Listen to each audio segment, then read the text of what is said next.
Good morning everybody. RT tutorial পক্ষ থেকে তোমাদের স্বাগতম। আজকে আমরা ল্যাব ক্লাস করব। এই ল্যাব ক্লাসটা আমরা মুখস্থ করব, বাট আমরা এটা প্র্যাকটিক্যালি যে করা যায় খুব ইজি সেটা দেখি না। আমাদের টপিকটার নাম হলো ভরবেগের সংরক্ষণ সূত্র। তো চলো দেখি সূত্রটা কি।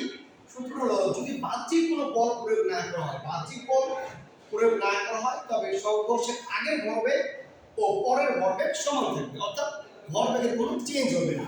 বাহ্যিক বল বলতে বোঝায় যে বলটা বাইরে থেকে প্রয়োগ করা হয় সেটাকে বলা হয় বাহ্যিক বল। সো যদি বাহ্যিক কোনো বল প্রয়োগ না করি তাহলে সংঘর্ষের আগের এবং পরের মোট ভরবেগ সমান থাকে। তোমরা জানো ভরবেগ মানে হলো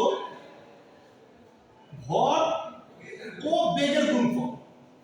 তা চলো দেখি আমরা আজকে আমরা প্র্যাকটিক্যালি কিভাবে এই প্র্যাকটিক্যালটা করতে পারি। তা আমরা এখানে একটা কতগুলো মার্বেল রেখেছি।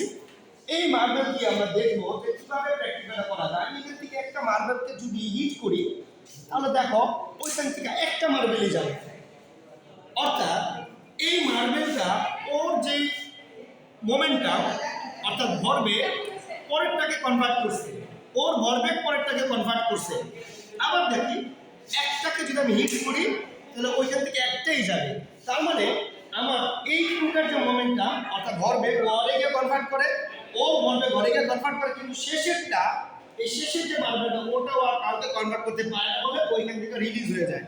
সো সেক্ষেত্রে আমি আশা করি তোমরা খুব সহজেই এই ভরবেগের সংরক্ষণের এই যে সূত্রটা শিখতে পারছো। তোমরা বাসায় ট্রাই করো। ধন্যবাদ।